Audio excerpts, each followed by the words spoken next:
On this mini timeline, I'm breaking my own rules. You see, when I created this channel, I decided that for me to cover a franchise for a timeline, it needed to have 3 or more entries.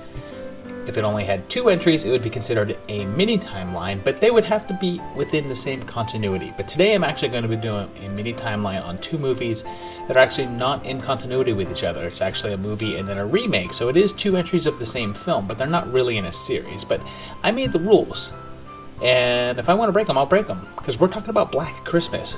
We're talking about the original slasher. We're doing it because there's another remake coming out right about now that I figured might be a good time to talk about the other 2. So Black Christmas came out in 1974, before Halloween, before Friday the 13th, before any other mainstream slasher. It was the prototype for a lot of the horror films of the following decade. It kicks off with Lois Lane. I know, she's been in plenty of other movies, and let's face it, there's been other Lois Lanes, but let's face it, she's Lois Lane. No one else comes close. I guess this guy here is a college student, and Phyllis Stein is here, and these sorority girls are pestered by a prank caller, and her killer claims his first victim, killing Claire in a pretty horrifying way, and then hides in the attic. Her dad comes looking for her while college student Jess reveals she's pregnant and tells her boyfriend Peter, who is clearly also of college age. I'm actually looking this one up. This movie came out in '74. Keir was born in 1936. He was close to 40 years old here, so yeah, not college age. The calls increase and talk about Billy, and Nancy's dad shows up because he's just always a cop.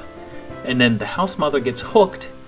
They work really hard to make Peter look like a suspect number 1, and Barb gets murdered while the killer refers to himself as Billy once again. And then Phyllis is the next to go, and then there's the moment from A Million Campfire Tales. The caller is in the house. The calls are coming from the house. Instead of leaving, Jess goes upstairs, and her and Billy fight. Peter reappears, but he's a killer, or her savior. She kills him before we find out, and they put her to bed. I guess they just leave her alone in the house? There's no ambulance or doctor or follow-up. Like, she just killed a guy, and her friends are all dead in the same house, and they just kind of leave her there? Well, I guess Peter was innocent because it looks like Billy is still in the attic, and we're all left kind of hanging. So over 3 decades later, they decided to remake it with 2006 Black Christmas. It kicks off with a version of the intro murder from the original, and they show the cell for Billy Lenz, saying he killed his family on Christmas a long time ago. We get some backstory as he was locked in the attic by his mom when he was a child. Phyllis is back, but in the house mother role, and Donnie, Little Chabert, Black Canary, and Ramona Flowers are here. We get some familiar stuff like the body in the attic, and I guess we have 2 killers since one's at the house, and Billy's still escaping the ward. We flash back to little jaundiced Billy, who was born in 1970, and we bounce to 1975, so he's 5 now, and his dad is killed, and he's locked in the attic. Back in the present, the prank calls start, and then back to 1982 with baby Agnes being born, and I guess she's Billy's? Ew. Then to 91 as Billy kills his family and eats Agnes's eye. Earlier, they said that buying Billy a Christmas gift was a 15-year tradition, and that's how long it was since the murders, placing us in real-time 2006.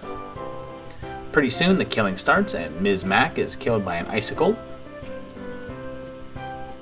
It's not complicated. It's just stupid. Pretty soon, there's only Kelly and Lee left, with Jerky Kyle in tow. Next, it's one of cinema's biggest "why didn't they just leave the house" moments, as, well, they don't leave the house, and instead get themselves trapped in the attic. But it's not Billy after all, it's Agnes, but Billy's here too. I think it was supposed to be a twist, but, well, it's not. They burn the house with Billy and Agnes in it, and then we're in a hospital, and again, these 2 women are survivors of a mass murder. The killers aren't found, and yet no one's around. The hospital's close to empty with no guards as police presence. I mean, I guess the police didn't even thoroughly inspect the bodies since the killers were able to hide. Lee gets killed because everyone in this movie is really, really stupid, and Agnes gets killed. Wait, people here, person in the hallway. Killer shows up, no one around, of course. Billy becomes a star, and the movie just ends. And this one has none of the charm or the ingenuity of the original. So now I guess we have another shot with 2019's Black Christmas. This one is taking a different turn, looking to dump the killer in the attic, and instead going with an evil society with the Dread Pirate Roberts. It looks like it might end up with a sorority versus fraternity kind of face-off. I don't know. I'm kind of skeptical of this one, to tell the truth. So there you have it. It's two movies that aren't connected. It's a remake. So again, breaking the rules here. But compared to the two, it's pretty much very close to the events of the first one that are done in the remake. It's just that they definitely take some liberties. The whole ambiguity of the killer part of the first one, which is one of the most interesting parts, is taken away completely. For all we know, Peter could have been the killer in the first one, and the rest of it could have just been like hallucinations or just flights of fantasy or unreliable narrator in the storyline. Any of that, that ambiguity is there. There's a possibility of maybe supernatural stuff. It's kind of hard to tell. That's what's so interesting about the first one, is it's a mystery, and the mystery is kind of left untold. Whereas the second one is basically like, here's your killers. We're doing the Scream thing with two killers. Isn't that fresh? And no, it's not. It's really not. You can kind of skip it. It's not that great. There's really not even that many great performances. The special effects aren't that great. It's kind of flat. It did not do well at the box office, obviously.